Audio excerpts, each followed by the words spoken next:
अस्सलामुअलैकुम वरहमतुल्लाहि वबरकातुहू। प्यारे दोस्तों, शिहाब भाई पाकिस्तान पहुंच चुके हैं। वाघा बॉर्डर के ज़रिए पाकिस्तान में दाखिल हुए, लेकिन इस वक्त क्या मंजर था जब वो वाघा बॉर्डर से पाकिस्तान में दाखिल हुए, ये मैं आज आपको तफसील से बताने जा रहा हूं। और ये भी बताऊंगा कि जब शिहाब भाई ने वाघा बॉर्डर पर मौजूद पाकिस्तानी औरतों को देखा तो उनका रिएक्शन क्या था। क्या शिहाब भाई ने पाकिस्तान की सरजमीन पर दाखिल होकर सजदा किया या नहीं। मैं ऐसे हकाइक बताने जा रहा हूं जिसे सुनकर आप हैरान रह जाएंगे। जैसे कि आप सब जानते हैं कि पाकिस्तान एक इस्लामिक मुल्क है और शिहाब भाई को पाकिस्तान में भी इसीलिए इतनी अहमियत दी जा रही है। वो भी मुसलमान हैं, इस्लाम की पुरानी रिवायात को बरकरार रखने की कोशिश कर रहे हैं। जो मुसलमान दूर दराज मुल्कों बल्कि बर्रे आजमों से पैदल चलकर हज पर जा करते थे, जैसे ही वाघा बॉर्डर पर पहुंचा आज मैंने वहां मामूल से ज्यादा हुजूम देखा। लोग बेताबी से शिहाब भाई का इंतजार कर रहे थे, उनसे मिलने को, उनसे बात करने को बेताब थे। जैसा कि आप सब जानते हैं, सर्दियों का आगाज हो चुका है, मौसम खासा खुशगवार था। दोपहर के बाद ही बादलों ने आसमान को घेर लिया, ठंडी हवाएं चलने लगी। यूं महसूस होता था ये ठंडी हवाएं भी शिहाब भाई का इस्तकबाल के लिए चल रही हूं। मैंने लोगों से पूछना शुरू कर दिया कि शिहाब भाई के आने पर वो लोग कैसा महसूस कर रहे हैं। लोगों ने बताया कि वो बहुत पुरजोश हैं, वो शिहाब भाई का बेताबी से इंतजार कर रहे हैं और उन्हें देखना चाहते हैं कि वो इंसान करीब से कैसा दिखता है जिसे अल्लाह ने इतने नेक काम के लिए चुन लिया है। कुछ लोगों ने कहा कि हमें शिहाब भाई से इसलिए अकीदत है कि वो इस्लामी रिवायत को ताज़ा करते हैं। वो पैदल हज पर जाकर उस वक्त की याद दहानी कर रहे हैं जब हुजूर करीम सल्लल्लाहु अलैहि वसल्लम और उनके सहाबा का दौर था। कुछ लोगों का कहना था कि ये बहुत बड़ी बात है कि एक शख्स पैदल हज पर जा रहा है, वो भी ऐसे दौर में जब लोगों से नमाज नहीं पढ़ी जाती, वो हर वक्त बिजी रहते हैं। और कुछ मुसलमानों को तो नमाज पढ़नी ही नहीं आती और वो किस कदर बहादुर और एक नेक इंसान है जो बाकी सब कामों को एक तरफ रखकर पिछले 4 महीनों से पैदल चल रहा है और चलता जा रहा है ताकि हज कर सके। लोगों से सवाल और जवाब के बाद मैं परेड देखने आगे बढ़ गया।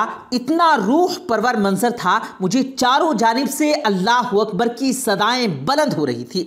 पाकिस्तान और इंडिया के दरमियान मौजूद बॉर्डर का गेट खोल दिया गया था, परेड शुरू हो चुकी थी और यह मंजर देखकर मेरे रोंगटे खड़े हो गए। मुझे अपने वतन से मोहब्बत का शदीद एहसास हुआ था और साथ ही मेरा दिल जज्बा ईमान से बढ़ गया। और नाज़रीन, फिर वो मंजर भी आया जिसे देखने को लोग बेताब थे। शिहाब भाई इंडिया की जानिब से चलते चलते पाकिस्तान की जानिब बढ़ रहे थे। वहां की फौज उन्हें रुखसत कर रही थी और पाकिस्तानी फौज उनके इस्तकबाल के लिए बाहें फैलाए खड़ी थी। जैसे ही शिहाब भाई ने गेट पार की, पाकिस्तान सरजमीन पर कदम रखा, चारों जानिब से तकबीर की आवाज गूंज उठी और फिर वो ऐसा रूह परवर मंजर देखने को मिला कि सब दंग रह गए। शिहाब भाई ने पाकिस्तानी सरजमीन पर सजदा किया था, ये नहीं, ये हम नहीं कह सकते, और हाथ उठाकर उन्होंने लेकिन दुआ जरूर मांगी थी। फौजों ने आगे बढ़कर उन्हें गले लगाकर इस्तकबाल किया। लोग हैरानी से उन्हें देख रहे थे। उन्हें फूलों का हार पहनाया गया था और फौज के हमराह चलते चलते एक लंबे रास्ते से पाकिस्तान की सरजमीन को अबूर करने लगे। चारों तरफ से एक शोर उठा था, हर कोई शिहाब शिहाब की आवाजें लगा रहा था। शिहाब भाई के साथी और पुलिस वालों की टीम पहले ही से तैयार थी, वो अब से हर वक्त उनके साथ रहने वाली थी। वाघा बॉर्डर से निकलते ही शिहाब भाई के खाने पीने का इंतजाम था, लेकिन अभी उन्हें बॉर्डर पर ही बहुत टाइम लगने वाला था। लोग उमड़ उमड़ उनकी जानिब बढ़ रहे थे, उन पर फूल फेंक रहे थे, उनकी तस्वीरें और वीडियोस बना रहे थे और शिहाब भाई हाथ हिला हिलाकर सबकी मोहब्बतों का शुक्रिया अदा कर रहे थे। पाकिस्तान के बड़े बड़े उलमा उनके इस्तकबाल के लिए मौजूद थे। शिहाब भाई भी उन उलमा की इज्जत करते थे और उनसे मिलना चाहते थे। शिहाब भाई एक चीज नोट की थी कि इस्लामी मुल्क होने के बावजूद पाकिस्तान में बेहयाई कितनी थी। यहां पर भी औरतों के लिबास ऐसे ही थे। मुकम्मल पर्दा तो 100 में से किसी किसी एक औरत ने कर रखा था, बाकी सब तो जैसे नुमाइश के लिए आई हुई थी। शिहाब भाई को यह बात गरा गुजरी थी। वो मजीद आगे आए तो वहां पर एक सियासतदान बैंड बाजों और ढोल वालों को लेकर खड़ा हुआ था। शिहाब भाई को देखते ही उन्होंने ढोल बजाना शुरू कर दिया। सब लोग बड़ी दिलचस्पी से इस मंजर को देख रहे थे। शिहाब भाई उन्हें देखकर रुक गए। उनके रुकने पर लोग भी चौकन्ने हो गए कि अब शिहाब भाई क्या करने वाले थे या क्या कहने वाले थे। वो सियासतदान आगे बढ़कर शिहाब भाई से मिला और कहा कि आपका पाकिस्तान में स्वागत है। इस पर शिहाब भाई ने कहा, माजिरत, लेकिन मैं कुछ कहना चाहता हूं, और वो ये है कि आप लोग ये ढोल और बैंड बाजा बजाना बंद कर दें। उनकी बात पर सबने हैरत से शिहाब भाई को देखा। सियासतदान ने कहा, क्यों भाई, कुछ बुरा लगा आपको? हमने तो ये आपके इस्तकबाल के लिए किया है। शिहाब भाई नरमी से जवाब दिया कि मैं आपकी मोहब्बत का शुक्रगुजार हूं, लेकिन हकीकत तो यह है कि मैं एक मुकद्दस फरीज़े के लिए जा रहा हूं। मैं हज पर जा रहा हूं और ये ऐसा सफर है जिसमें अल्लाह का जिक्र किया जाता है, ज्यादा से ज्यादा दुआएं मांगी जाती हैं। बेशक मैं ये सफर पैदल तय कर रहा हूं, लेकिन मैं इसके आदाब नहीं भूला। इस्लाम में तो ढोल और बैंड बाजा बजाने की इजाजत शादियों पर भी नहीं है, और हज तो फिर भी एक मुकद्दस फरीज़ा है। उनकी बात सुनते ही सियासतदान का सर शर्मिंदगी से नीचे झुक गया। उन्होंने शिहाब भाई से माजिरत की और बैंड बाजे बजाने वालों को वापस दे दिया। वहां जितने भी लोग थे, शिहाब की बात का उनके दिल पर गहरा असर हुआ था और सबने तय किया था कि आज के बाद वो इस्लामी रसूमात के मुताबिक निकाह करेंगे। और सियासतदान ने भी इस बात का अंदाजा लगा लिया था कि शिहाब एक सच्चा इंसान है। वो महज लोगों की तवज्जो के लिए पैदल हज पर नहीं जा रहा, बल्कि पूरे दिल और ईमान के साथ हज पर जा रहा है। शिहाब भाई वहां से चलते ही मजीद आगे आए तो वहां लोगों का एक बड़ा हुजूम था। यह हुजूम के दायरे की शक्ल में था। एक मुअज़्ज़ज़ आदमी आगे बढ़ा और उसने शिहाब भाई से कहा कि आप वाघा बॉर्डर पर हैं, आपने पहली बार पाकिस्तान की सरजमीन पर कदम रखा, आप पैदल हज के लिए जा रहे हैं, आप कैसा महसूस कर रहे हैं? आप पाकिस्तानी अवाम को क्या पैगाम देना चाहेंगे? शिहाब भाई ने गौर से उस आदमी की बातें सुनी और फिर कहा कि मैं जो कहूंगा बिल्कुल सच कहूंगा। मुझे पाकिस्तान आकर बिल्कुल ऐसा महसूस हो रहा है जैसे मैं अपने ही देश में हूं, लेकिन मुझे इस बात का अफसोस है कि इस जमीन पर और यहां के लोगों पर मगरिबियत का रंग चढ़ चुका है। मैंने यहां औरतों को बेपर्दा देखा है। वो यहां ऐसे आई हैं जैसे खुद की नुमाइश कर रही हूं। हालांकि अल्लाह रब्बुल इज्जत ने कुरान मजीद में औरतों से फरमाया कि अपने घर में ठहरी रहो। जब औरत घर से बाहर निकलती है तो शैतान उसके पीछे लगता है। अल्लाह ने पर्दे का हुक्म फरमाया, लेकिन यहाँ पर औरतें, लड़कियाँ और बच्चियाँ ना सिर्फ बेपर्दा आई हैं, बल्कि ऐसा लिबास पहन रखा है जो एक मुसलमान औरत को बिल्कुल ज़ेब नहीं देता। बस इस बात ने ना सिर्फ मुझे मायूस किया, बल्कि मुझे दुख भी हुआ है।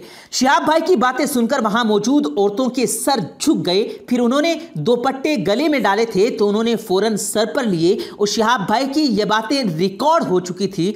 थोड़ी देर बाद ही चारों जानिब फैल चुकी थी। कुछ आज़ाद ख्याल औरतों ने शिहाब भाई की बातों पर रिएक्शन किया था। उनकी बातें शिहाब भाई को अपने काम से काम रखना चाहिए था। उनके मुताबिक शिहाब भाई को अपने काम से काम रखना चाहिए था, और तो और उन्हें कोई हक नहीं पहुंचता कि वो औरत के लिबास पर इस तरह से बात करें। पर शिहाब भाई को किसी से कोई फर्क नहीं पड़ता था। उन्होंने जो महसूस किया वो बोल दिया और उनकी बातों से बहुत सी लड़कियों को अपनी गलती का एहसास हो चुका था। उन्होंने अहद किया था कि आइंदा वो अपने लिबास का ख्याल रखेंगी। शिहाब भाई वहां से आगे बढ़े और जैसे ही वो इमारत से बाहर निकले तो वहां पर कुछ लोगों का सफेद कपड़ों में मलबूस बहुत से लड़के, बच्चे और जवान उनके इस्तकबाल के लिए खड़े हुए थे। वो ऐसे थे जैसे किसी स्कूल की असेंबली में हो। शिहाब भाई के आने पर उन्होंने ना कोई शोर मचाया, ना नारे लगाए, बल्कि ऊंची आवाज में सलाम किया था। शिहाब भाई देखते ही पहचान गए थे कि वो मदरसे के बच्चे थे।